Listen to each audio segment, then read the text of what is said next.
ஆத்ம வணக்கம். ஆத்மபிதா சுவாமி சிவானந்த பரமஹம்சர் அவர்கள் அருளிய ராஜா.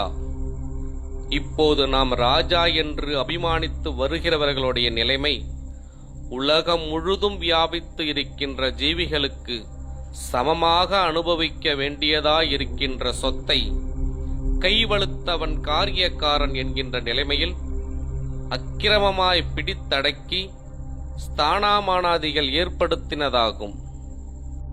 ஒருவர் அதிக பலமுள்ளவரும் பராக்கிரமியும் ஜனக்கட்டுள்ளவருமானால் மீதியுள்ள ஜனங்களை பிடித்து கட்டி அடித்து வெட்டி, நீங்கள் எல்லாரும் எனக்கு கீழ்ப்படிய வேண்டும், நான் ராஜாவாகும், என்னுடைய சொற்படி அனுசரித்து நடக்க வேண்டும் என்றெல்லாம் பலவந்தமாக நிர்பந்தித்து தன்னுடைய அடிமைகளாக்கி கீழடக்கி ஆண்டு வருவதாகும்.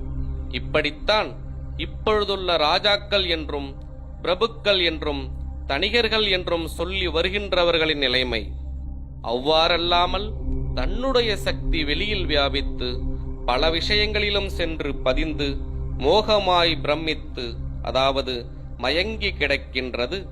வெளியில் வந்து வியாபித்து யாதொரு விஷயங்களிலும் போகாமல் உட்பவஸ்தானமாகிய பிறப்பிடமான தன்னில் தானே சேருவதற்குள்ள ஏககதியாகி வரும்பொழுதாகும் ராஜா என்று சொல்லப்படுகிற நிலைமை.